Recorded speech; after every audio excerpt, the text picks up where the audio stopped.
5 hari, kalau kira dengan 5 waktu, dah 25 waktu. Kalau 10 hari uzur, kali dengan 5 dan 50 waktu. Jadi ini menimbulkan beban. Dengan itu syarat menggugurkan. Tak payah solat dikecualikan. Datang uzur, kamu tak perlu solat, tetap berqada. Tetapi dalam masalah puasa, maka dia kena qada. Jadi sebab itulah bila habis saja Ramadan, sebelum apa-apa yang kita lakukan, kita tengok apa lagi ada, apa lagi puasa yang wajib yang perlu kita selesaikan. Jangan benda ini menjadi suatu yang ditunda, ditangguh, bertempoh satu tempoh yang kemudiannya berlarutan menjadi jumlah yang lebih berat, lebih banyak. Maka ini suatu perkara yang perlu diatasi. Dan ini bukan hanya kita kata tanggungjawab seorang isteri untuk mengqadhakan puasa, tetapi suami juga berperanan untuk memastikan isteri tidak cuai, isteri tidak membiarkan puasa tertunda, tertangguh sehingga terlonggok dalam jumlah yang besar yang kemudiannya dia tak mampu untuk qadha. Jadi ini kita perlu lihat bila kita berada di bulan Syawal, dan kadang-kala dalam musim qadha inilah kita berpeluang untuk mencantumkan berbagai-bagai niat dalam qadha. Sambil-sambil kita qadha, kita isi dengan puasa 6, isi dengan puasa Isnin dan sebagainya, maka dah tentulah kita akan dapat berbagai-bagai kelebihan di dalam puasa yang kita isi. Jadi sebab itu tuan-tuan yang mulia, dalam bulan Syawal ini bulan yang perlu kita isi dengan puasa. Suatu Allah nak tengok dengan ujiannya. Kalau kita tengok kita macam rasa tak puas, tak cukup. Kenapa diberikan kita 1 hari saja? Kalau kita ikut dia punya sistem, apa yang disusun oleh syarak dalam memandukan kita pada perkara puasa, habis Ramadan dengan 1 hari kita menyambut hari raya Aidilfitri, hari kedua kita sebenarnya dah dituntut supaya kembali pada puasa. Hari kedua tu dah kena puasa dah. Hari ketiga kita dah puasa. Walaupun ada orang kata, kenapa nak puasa awal sangat? Raya ni masih ada lagi. Ni anak cucu balik kampung nak raya, kenapa atuk masih nak puasa? Bukankah ini puasa sebagai puasa sunat? Kenapa nak buatkan macam wajib? Maka mesti puasa. Kalau ditangguhkan kemudiannya. Jadi ada orang berkata begitu. Jadi ada satu orang kata, Ustaz cuba nasihat orang tua-tua ni. Dia suruh nasihat supaya jangan puasa terus. Jadi saya kata itu menyalahi daripada apa yang ada dalam kitab ulama. Allah nakkan kita sebenarnya daripada kitab-kitab ulama supaya yang kita sambut puasa, sambut raya 1 hari je. Dia gembira ni, dia tak boleh lebih had dan batas. Ada tahap kita boleh bergembira, tetapi jangan sampai gembira sampai tidak ada had dan batas, sampai kerana tempat yang betul-betul mengembirakan nanti adalah di dalam syurga. Di sanalah kemuncak kegembiraan kita. Di sini sekadar kita melepaskan keletihan kita sebulan, kita sambut raya, kemudian kita kembali kepada puasa. Jadi amalan puasa berterusan selepas hari pertama, itu yang difahami oleh ulama. Sebab itu kalau kita tengok dalam kitab-kitab ulama, mereka sebut bahawa sunat kita langsungkan puasa 6 selepas daripada hari pertama. Jadi takkan ulama tak ke fikir anak cucu nak raya ni, Kenapa nak diutamakan puasa? Sebab inilah yang Nabi nak kita ni tengok dengan satu amalan yang sebenarnya mudah. 6 hari daripada 30 hari, 6 hari saja kita campurkan dengan 30 Ramadan yang kita puasa, maka menjadikan pahala yang kita dapat setahun. Jadi 6 hari itu memang mencabar. Banyak orang mengeluh, banyak orang mengatakan belum jumpa tarikh, belum dapat masa, belum berkesempatan. Padahal 6 hari bukanlah suatu yang agak sukar. Kalau kita nak kira dengan Ramadan 30 hari, mudah saja kita boleh langsaikan puasa kita. Jadi walau bagaimanapun, maka daripada apa yang disebut ulama bahawa sunat kita segerakan. Habis saja raya, besok tu terus kita puasa. Sekali jalan, itu sunat. Tetapi tidak menjadi hal kalau kita selang-selikan dia. Kita campur-campurkan dengan beberapa hari yang kita raya, kemudian kita selitkan 1 hari puasa, raya balik 2-3 hari, masuk balik. Yang penting wujudkan 6 dalam Syawal. 6 hari cukup dalam Syawal. Jadi 6 hari inilah yang kita nakkan ada dalam puasa yang perlu kita lakukan di bulan Syawal. Jadi sebab itu tuan-tuan yang mulia, apa yang saya sebut di awal tadi, madrasah-madrasah di pondok-pondok memang sudah lama menjadi satu amalan, menjadikan pembukaan sesi pengajian di bulan Syawal. Jadi nampak dia punya suatu kesinambungan yang begitu rapat, yang begitu erat antara Ramadan dengan Syawal. Mana habis saja, sekarang jalankan, sekarang tugas. Dia bukan tutup, tapi sekarang mula. Jadi kita nak mulalah, kita tengok apa dia. Sebab itu kita kata yang pertama kita tengok puasa 6. Sebelum puasa 6 kita tengok puasa qadha. Puasa yang wajib. Kerana puasa wajib ialah puasa qadha. Dia dua keadaan qadha. Satu, qadha yang wajib disegerakan. Lagi tangguh membuatkan dosa, iaitu wajib segera. Siapakah yang wajib disegerakan? Satunya, mereka yang membatalkan puasa dengan tanpa sebab. Tak ada apa sebab saja dia nak batalkan puasa, maka wajib qadha dengan segera. Ataupun mereka yang telah melepasi tempoh qadha diberi setahun, dalam setahun tak qadha juga, maka masuk tahun kedua. Maka tahun kedua ni tak boleh berlengah lagi dah. Dia kena segerakan. Jadi kena cepatkan. Kalau ditangguh, maka berlarutanlah dosa dan dosa. Dosa ni sebenarnya kita memang tak terasa, tetapi inilah yang kadang-kala membuatkan rezeki kita terbantut. Keadaan perjalanan hidup kita ni ada yang tak menjadi. Bila kita tengok kat mana jam dia, kat mana sangkut dia. Pendapatan okey, gaji okey, semua okey, tapi ada benda tak kena. Rumah tangga kita tak jadi tak tersusun, kelang kabut, anak dengan anak, isteri semua. Rupanya ada dosa yang selama ini menjadi penghalang kita kepada sesuatu yang patut kita dapat. Dosa apa? Dosa penangguhan qadha. Sebab itu kata Nabi SAW, innal abda la yahrumur rizq bi zambin aznabahu. Sehingga manusia itu tertangguh, tertunda, terhalang, tersangkut rezeki dengan sebab dosa yang dia lakukan. Jadi dosa penangguhan qadha.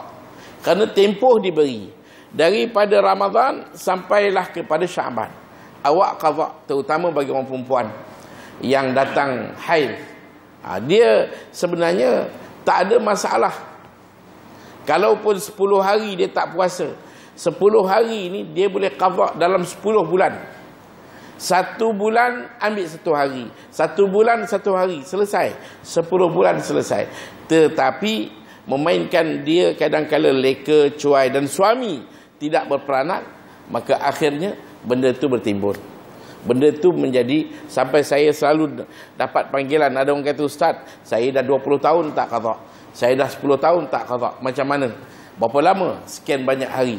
Ini dah kena satu perhitungan kiraan qada dan juga fidyah yang perlu disusuli dalam qada di atas sebab denda kelewatan qada tadi. Jadi sebab itu tuan-tuan yang mulia, bila kita masuk Syawal, antara perkara langkah awal kita tengok qada kita. Sama ada wajib segera ataupun sunat segera. Kalau wajib, kita jangan tangguh. Sunat pun kita segerakan. Kita jangan lagi melewat-lewat, kerana benda tu dia akan membawa kepada berpanjangan. Kerana kalau satu hari tak ada masalah. Tapi kalau nak dihimpunkan sekaligus 10 hari, agak berat bagi seorang perempuan dalam suasana rumah tangga, nak masak untuk anak-anak, untuk sediakan juadah suami, dalam masa yang sama dia pula nak kena puasa dan dia pula nak kena pergi kerja, semua sekali nak kena buat, jadi pening kepala. Akhirnya benda itu menjadi ditangguh-tangguhkan. Sebab itu kita tengok bila masuk Syawal, ini antara pertama, iaitu tengok qada. Bila kita dah selesai masalah qada dengan dua keadaan, wajib segera atau sunat segera. Dia tak ada lain, wajib atau sunat. Wajib bagi mereka yang tanpa sebab, sunat bagi mereka yang bersebab, maka disunatkan segera. Cuma boleh dicampur. Kalau ada orang kata tak boleh, itu kamulah berpandangan kata tak boleh, kita kena asingkan. Tapi kita kata di sana ada pandangan ulama yang boleh kita campurkan antara qada dengan Syawal, antara qada dengan Isnin, antara qada dengan hari Bid. Maka kita boleh cantumkan niat-niat kita, yang penting kita selesaikan qada. Baik, itu pertama. Perkara yang kedua tuan-tuan, bila kita kata puasa wajib, qada, apa lagi yang wajib?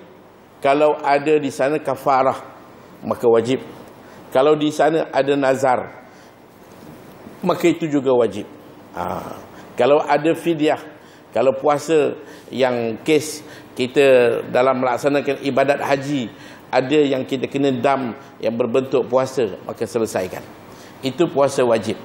Bila selesai puasa wajib, kita tengok pula ada lagi puasa, maka ada pula lagi puasa sunat.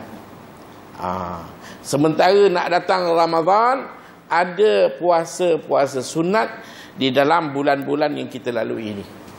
Maka kita pastikan tak terlepas kita dengan mengambil bahagian dalam hari-hari puasa sunat. Contohnya, sunat pertama inilah 6 hari dalam bulan Syawal. Ini sunat pertama. Sunat yang kedua, kita akan jumpa nanti dalam bulan Zulhijjah, iaitu pada 9 Zulhijjah, hari wukuf. Maka sunat puasa. Selagi ke depan kita masuk tengok bulan Muharram nanti, kita akan ada pada 9, 10, 11. Kemudian kita masuk lagi sampailah kepada bulan Rejab, bulan Syaban, maka di sana ada puasa sunat. Ini dipanggil sunat tahunan. Yang kedua sunat bulanan. Setiap bulan kena ada. Puasa ni kena ada bulanan dia. Di mana seorang sahabat minta baginda nak puasa tiap-tiap hari. Baginda kata jangan. Puasa 3 hari cukup. Dan itulah 30 hari. Awak puasa 3 hari dapat pahala 30 hari. Kerana setiap satu dikira 10. Jadi itu dipanggil puasa bulanan. Maka setiap bulan kita cari 3 hari. 13, 14, 15 bulan Islam. Ataupun 28, 29, 30. Ataupun 28, 29, 1. Setiap bulan 3 hari. Satu amalan yang mudah sebenarnya. Kalau kita fikirkan, kita buat 3 hari. Kawan-kawan tabligh kita keluar 3 hari sebulan, maka kita buat puasa 3 hari. Sebulan puasa 3 hari. Ini puasa bulanan. Di sana ada puasa mingguan. Isnin, Khamis. Isnin, Khamis. Bila kita puasa Isnin, sunat kita puasa Khamis. Ataupun Khamis, Jumaat. Atau Jumaat, Sabtu. Ini sunat puasa. Puasa mingguan.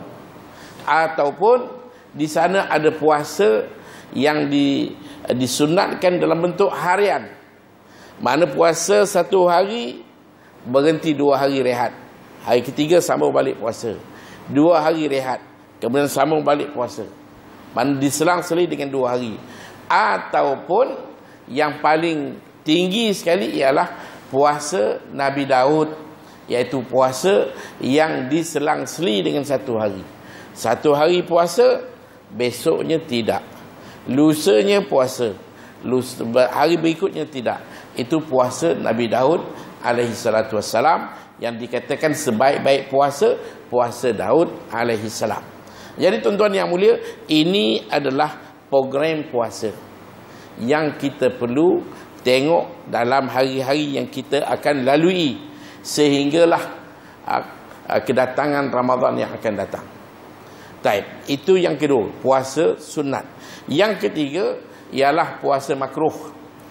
Kita nak pastikan jangan ada pula nanti kita terpuasa menjadikan puasa kita makruh.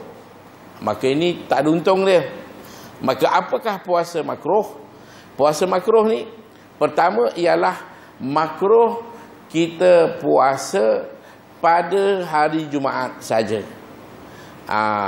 Dia tak ambil Khamis, dia tak ambil Sabtu, hari Jumaat dia pergi puasa, makruh. Ataupun Sabtu saja, Khamis, Jumaat tidak, Ahad tidak, makruh. Atau Ahad saja, sebelum itu tidak, selepas itu tidak, itu makruh. Ataupun puasa yang membuatkan kita ni kadang-kala bila berpuasa, kita punya fungsi kita ni, kemampuan kita habis. Kadang-kala dah tak boleh nak buat apalah. Ada orang dengan sebab puasa, maka dia tak kerja, dia tak ke pejabat, dia tak ambil peduli orang lain. Dia kata saya puasa, saya tak ada nak sibuk dengan benda lain sebab saya sibuk dengan puasa. Jadi kalaulah puasa membuatkan tugasan kita terbantut, itu makruh. Kita tak nak dengan puasa jam habis semua, kerja buat apa pun tak boleh, tak betul. Jadi puasa, tapi tidak bermakna kita lemah. Sebab itu kita puasa terus dan kita buat program-program yang boleh menjana kepada rezeki dan sebagainya. Baik, itu puasa makruh. Yang akhir sekali ialah puasa haram. Puasa haram. Kita jangan nanti puasa haram pula puasa. Masalah kita. Jadi haram ni ada 2. Satu, haram sah. Haram tapi sah. Macam mana kalau kata haram nak gambarkan? Contohnya orang pergi haji dengan duit riba, sah. Dengan duit loteri, duit ekor, dia dapat nombor ekor, menang sekali dia pergi haji, sah. Duit judi, sah. Tapi perbuatan tu haram, pakai duit haram. Atau dia curi, dia curi baju, dia pakai buat solat, sah solat dia. Perbuatan tu mencuri haram. Ataupun hari ni ada orang kita tengok kerana terlampau nak bergaya sangat sampai tahap tak tahu batas-batas agama, maka masih ada orang pakai rantai. Laki-laki pakai rantai emas. Sebenarnya rantai ni apa pun tak boleh laki-laki. Emas ke perak ke apa pun tak boleh. Rantai tak boleh. Itu adalah untuk perempuan, bukan untuk laki-laki. Tapi ada orang laki-laki hari ni yang nak bergaya, dia pakai rantai. Jadi kalau pakai emas haram, bukan emas haram. Jadi kalau dia solat, solat sah.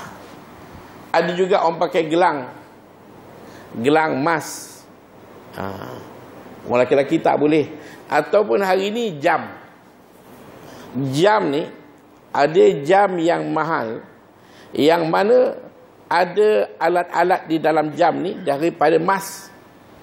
Jarum dia emas, ataupun apa-apa alat dalaman dia emas. Jam yang mahal-mahal ni dia kadang-kadang dia pakai emas, emas kuning tu.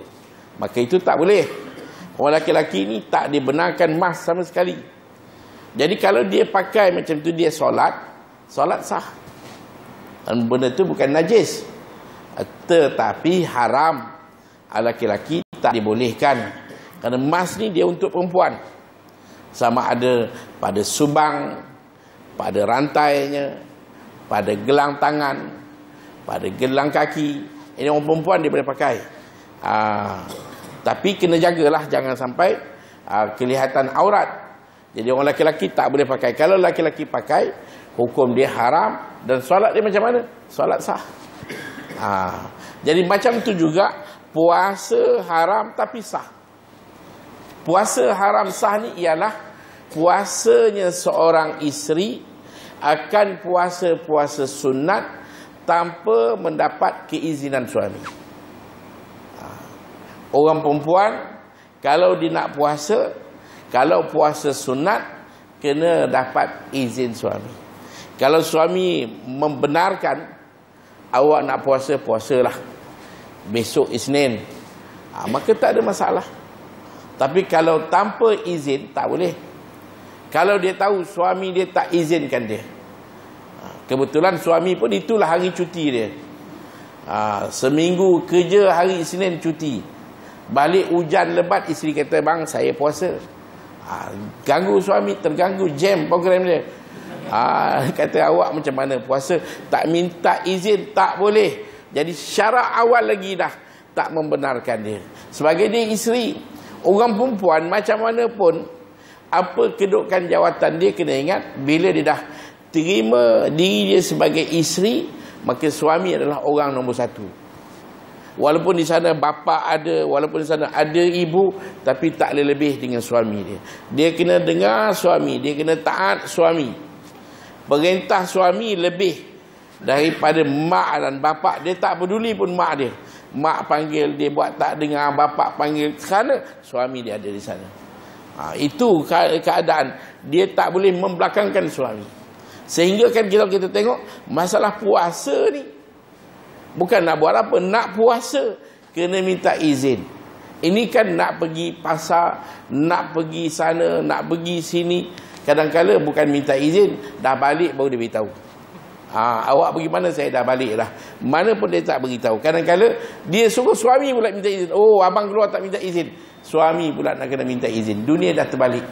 Awak tu boleh pergi tak minta izin. Jadi dunia. Sedangkan dia sebagai isteri, hukum dia kena minta izin untuk berpuasa. Kalau puasa tanpa izin, hukum dia haram. Ini dalam kitab disebut. Jadi maknanya, kalau begitulah kedudukan dia, kalau orang perempuan faham, dia kena terima hakikat dia sebagai perempuan dan dia berusaha untuk menerima perintah Allah ini, maka janji Allah untuk dia ialah syurga. Allah akan tempatkan dia syurga. Di sana lebih bebas, lebih senang, lebih seronok. Cuma dunia ni diikatkan sikit. Orang laki-laki pun bukan bermakna, oh mentang-mentang awak tu laki-laki, awak boleh buat apa suka. Tak. Laki-laki pun banyak dia punya perkara-perkara yang dia terikat. Dia bukan bermakna lebih bermaharajalela daripada perempuan. Oh, kalau perempuan kena minta izin, orang lelaki, walaupun kita tak perlu nak minta izin kepada sesiapa, tetapi kita punya tuntutan puasa sebagai contoh lebih besar daripada dia. Orang perempuan kalau tak puasa sunat pun tak ada masalah. Dia tak pergi masjid pun tak ada masalah. Dia hanya buat solat di rumah, dia tak buat apa seperti mana orang lelaki, tak ada hal. Tapi kalau orang lelaki, kita sebagai lelaki tak sembahyang berjemaah di masjid, kita lelaki tak puasa sunat, maka kita ni memang berada dalam tahap yang sangat merugikan. Sebab itu kita kata bukanlah orang perempuan dia terinaya terus, tertekan, tertindas, tidak, tetapi itu peraturannya. Jadi maknanya puasa haram ini puasa seorang perempuan tanpa izin suami. Yang kedua, haram yang tidak sah. Puasa haram yang tidak sah ni jelas. Yang kita tahu bahawa contohnya puasa hari raya. Hari raya haram puasa. Cuma tahun ini kedudukan ada negara-negara yang mana perbezaan puasa. Kita di Malaysia puasa hari Isnin. Saya tengok di selatan Thailand, mereka puasa hari Selasa. Di Sri Lanka pun puasa hari Selasa. Bila datang raya, Kebetulan kita di Malaysia tak nampak anak bulan, maka raya kita ialah pada hari Rabu. Jadi negara yang puasa lewat satu hari, mereka nampak anak bulan. Jadi raya juga hari Rabu. Jadi banyak negara yang menyambut raya sama dengan kita, walaupun puasa mereka lewat satu hari. Tapi ada juga negara yang mereka puasa raya pada hari Khamis. Jadi ala kulli hal, saya ingat di Thailand, kerana saya ada banyak kawan di sana, jadi mereka lewat puasa. Kita Isnin, mereka belum puasa. Jadi bila datang nak raya, kebetulan kita pergi sampai ke 30 Ramadan. Mereka puasa 29 dan raya kita sama. Jadi tak kecoh lah. Cuba kalau kecohnya takut nanti Malaysia raya, di sana tak raya. Jadi bagi mereka yang duduk sempadan ni, bila kata raya dia lompat ke sini, bila kata tak raya dia lompat ke sana. Jadi permainan orang di sempadan. Kerana susah, dia berulang alik sempadan. Benda sebelah aja. Border sebelah sana mungkin puasa, sebelah sini sudah raya. Macam mana kita nak letakkan diri kita, nak raya ke nak puasa ke, kita tengoklah. Kadang-kadang kita, dan ini juga berlaku kepada mereka yang pergi umrah. Bila bermula puasa di Mekah, balik di sini dah raya, balik di sini belum raya. Jadi kita tengok kedudukan kita. Yang penting kalau Ramadan kita dah cukup 30, tapi di Malaysia belum lagi, maka sunat kita raya secara senyap. Tapi kalau Ramadan kita tak cukup, orang dah raya, wajib kita raya dan kita qada satu hari yang tak cukup daripada bulan itu. Kerana kita baru puasa 28 hari, cukupkan 29. Jadi tuan-tuan yang mulia, inilah yang perlu kita lihat. Apakah hari-hari yang kita dibolehkan atau tak boleh. Hari raya, hari tasyrik 11, 12, 13, hari 16 sampailah penghujung bulan Syaban. Ini hari yang haram kita puasa. Kalau tidak ada apa-apa masalah, kita boleh puasa bila-bila saja. Kadang-kadang ada hari-hari yang mana poket kita kosong, duit kita tak ada. Jadi macam mana Nabi pernah, bila Nabi masuk dapur, Nabi tanya isteri kata hari ni kita punya dapur tak ada, tak berasap, tak ada apa nak masak. Maka baginda kata saya puasa. Jadi kita juga boleh puasa. Kadang-kadang kita ingat hari ni tak ada apa nak makan, kita puasa je lah. Boleh puasa sunat. Hari-hari apa pun boleh, sepanjang setahun kita boleh puasa. Jadi puasa ni sebenarnya dia adalah satu cara untuk kita buatkan tekanan ke atas nafsu kita. Nafsu kita adalah suatu yang kita tak nampak. Dia bergerak bebas, mempunyai kuasa kuat dalaman. Jadi dia bertapak dalam hati kita. Dia ada dua kuasa sebenarnya yang sentiasa bersengketa. Satu kuasa akal, satu kuasa nafsu. Jadi kalau akal memerintah, tentulah nafsu tertawan, terkurung, tak bebas dan tidak mempunyai segala yang lebih. Tapi sebaliknya, kalau nafsu yang memerintah, maka akal yang akan tertawan, akan terkurung dan menjadi terhimpit. Jadi kita boleh tahu apa kuasa yang sedang memerintah diri kita. Kadang-kadang nafsu lebih kuasa. Mata kita, telinga kita, cakap kita, keinginan kita, kerana nafsu lebih kontrol dia. Sebab dia berpusat di hati. Hati ini orang Melayu panggil jantung, orang Arab panggil hati. Hati itu di tempat yang mana kita terhimpunnya pernafasan kita, denyutan jantung, di situ adalah orang Arab panggil hati. Jadi di situlah pusat yang Nabi kata kalau baik hati, baik seluruh badan, buruk hati, baik buruk seluruh badan. Jadi hati ini macam mana nak buatkan dia, nak berikan kekuatan akal, nak tekankan kepada masalah nafsu, iaitu dengan cara langkah dia ialah melalui puasa. Sebab itu puasa ni kena ada. Tak dalam setahun mesti ada, sama ada yang tahunannya, yang bulanannya, yang mingguannya ataupun yang hariannya. Maka kita nampak kita dapat didik nafsu kita yang lebih dapat kita bendung, dapat kita kawal, dan kita tidak beri dia segala kebebasan. Dan akal kita boleh berfikir lebih bijak, lebih waras, lebih jauh kematangannya. Dan inilah kelebihan ibadat puasa. Sebab itu tuan-tuan yang mulia, kita tengok dalam hari-hari bila kita mula masuk bulan Syawal, ini dia puasa yang ada di depan kita. Sampailah pertemuan kita dengan Ramadan. Kalau begini kita susun, insya-Allah masa kita akan berjalan dengan baik dan lancar. Jadi itu yang dapat saya perkatakan pada malam ini, dalam saya mengingatkan tuan-tuan kepada perkara puasa. Jadi saya harap jelas untuk kita war-warkan kepada kawan-kawan, kerana masyarakat hari ini mereka makin hari makin lemas, makin hari makin tenggelam. Sampaikan puasa 6 ni menjadi sukar, sampai susah, sehingga hanya bukan kita kata orang orang muda, orang tua pun yang dah berumur pun tak boleh nak melakukan puasa sebab keadaan suasana yang sekeliling, lebih lagi dengan jemputan, rumah terbuka. Memang tidak menjadi satu kesalahan dosa kalau satu orang dia dah niat dah bersahur, memang niat nak puasa, dah puasa pun tiba-tiba sampai tengah hari ada jemputan, ada pelawaan permintaan untuk dia menghadiri majlis rumah terbuka. Jadi dia ingat tak apalah, dia nak layan tuan rumah, dia pun buka puasa, sedangkan dia dah puasa. Maka bagaimana tindakan dia membatalkan puasa dengan sengaja? Kita kata itu tidak membabitkan dosa. Tak dosa, awak tidak berdosa.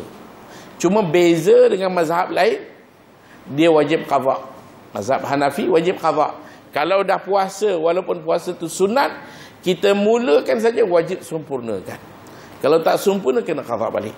Mazhab Syafi'i sunatlah, sunat dia tak wajib kepada qadha. Jadi walau bagaimanapun, kalau boleh kita sempurnakan puasa kita di bulan Syawal ini, tak ada pun orang akan tersinggung sebenarnya. Kalau kita pergi rumah seorang, dia jamu kita makan, kita tak makan, dia tahu ini puasa Syawal. Dan memang pun kalau kita tengok, kalau ikut dalam apa yang dipandu dalam kitab-kitab, bahawa kalau nak buat majlis-majlis keramaian, majlis kenduri kenara, memang kesesuaian dia bulan Syawal ni. Lepas tu kalau kita ada nak kahwinkan anak, cari bulan Syawal. Kalau kita nak kahwin pun Syawal juga. Tapi kita kena senyap lah, tak boleh ingat. Bising nanti meletup. Yang penting kita kata bulan Syawal ni bulan yang memang kita buat majlis. Jadi keramaian yang ada dalam masyarakat suatu yang sihat. Sihat. Kita tengok kunjung-mengunjung yang mana hari ini di semua peringkat buat rumah terbuka. Alhamdulillah. Dan ini menampak, dulu tak ada sambutan begini, tapi sekarang ni nampak di banyak peringkat ada dibuatkan rumah terbuka, program untuk panggil orang bukan Islam pun dia boleh nampak, oh meriahnya orang Islam. Dia ada. Dan ini adalah satu kegiatan amalan yang sihat dalam masyarakat.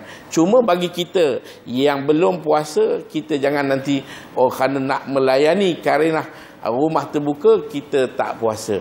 Kita puasa, tak ada masalah. Dia tidak menjadi suatu yang menyinggung perasaan sesiapa kalau kita puasa di hari mana orang buat majlis rumah terbuka.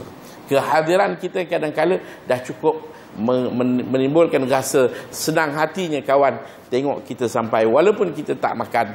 Kadang-kadang dibekalkan kepada kita untuk berbuka. Kerana ini suasana. Jadi bermakna amalan berpuasa masih menjadi satu pilihan yang tepat dalam pengisian masa di bulan Rejab. Jadi di bulan Syawal, untuk memberikan kita kepada pahala setahun. Dapat 30 campur dengan pahala dia setahun. Itulah 360 hari. Jadi wallahu alam bisawab, tuan-tuan, rasa masa pun cukup. Saya berhenti di sini dan saya nak buka ruang pada tuan-tuan kalau ada soalan dalam perkara apa yang kita perkatakan. Saya persilakan kalau ada soalan.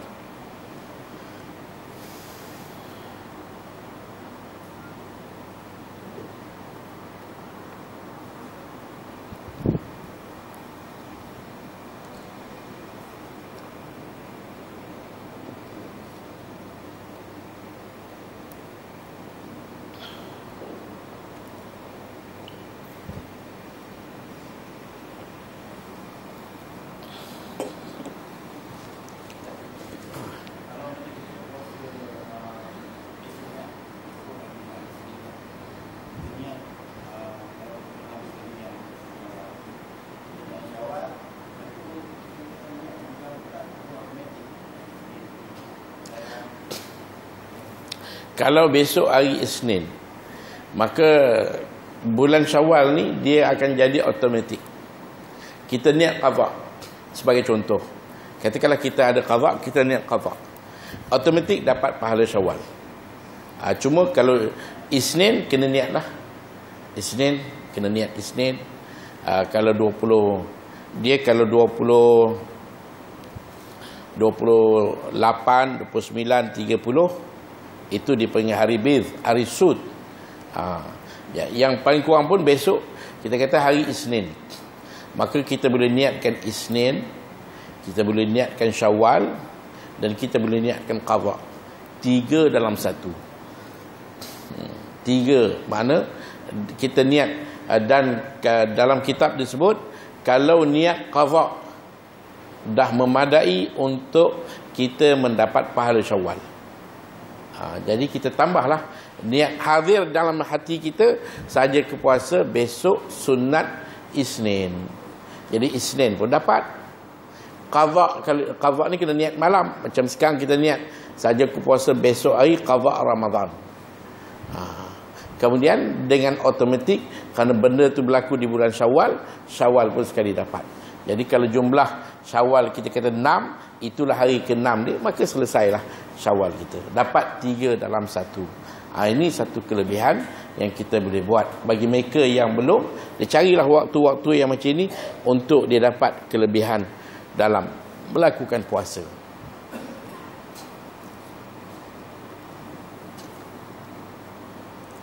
Ada lagi soalan?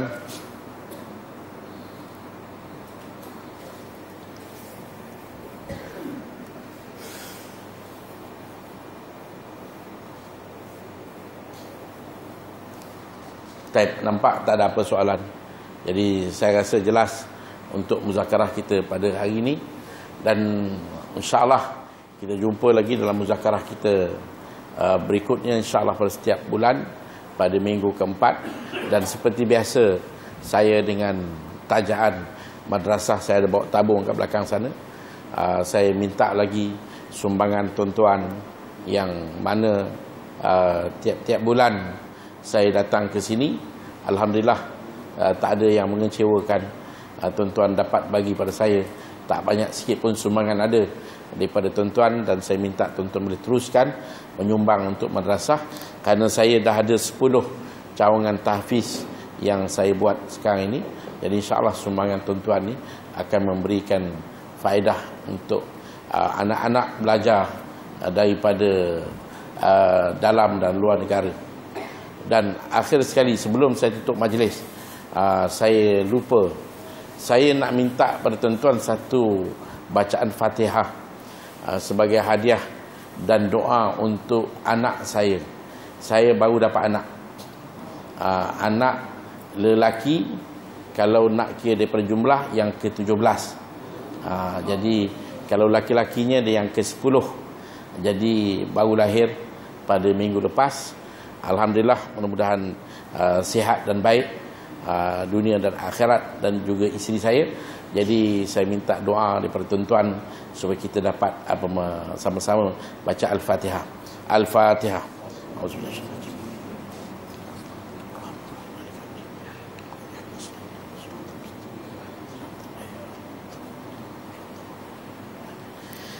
Bismillahirrahmanirrahim. Alhamdulillahirabbil alamin wassalatu wassalamu ala asyrafil mursalin sayyidina Muhammadin khatamin nabiyyin wa alihi washabihi ajmain. Allahumma ighfir dzunubana wastur 'uyubana wa qadhi hawaijana washrah sudurana nawwir qulubana yassir umurana wadhih subulana taqabbal minna a'malana ilaika rabbi fahabibna wa fi anfusina lak rabbi fazalilna wa fi ayunin nas fa'adzibna wa min su'il akhlaq fajannibna wa ala salihil akhlaq fathabbitna wa ala siratal mustaqim fakhawwimna wa ala a'daika a'dal islam fansurna Allahumma ansurna wa la tansur alaina Allahumma arhamna wa la tusallit alaina ma la yarhamuna Allahumma shrah sudurana lil iman wa zayyinhu fi qulubina wa karrih ilayna al kufra wal fusuqa wal isyan waj'alna minar rasyidil mahdiyyin Allahumma rabbana atina fid dunya hasanah wa fil akhirati hasanatan wa qina adzaban nar wa sallallahu ta'ala sayyidina Muhammadin wa ala alihi wa sahbihi ajmain subhana rabbika rabbil izzati amma yasifun salamun alal mursalin walhamdulillahi rabbil alamin bisirril fatihah.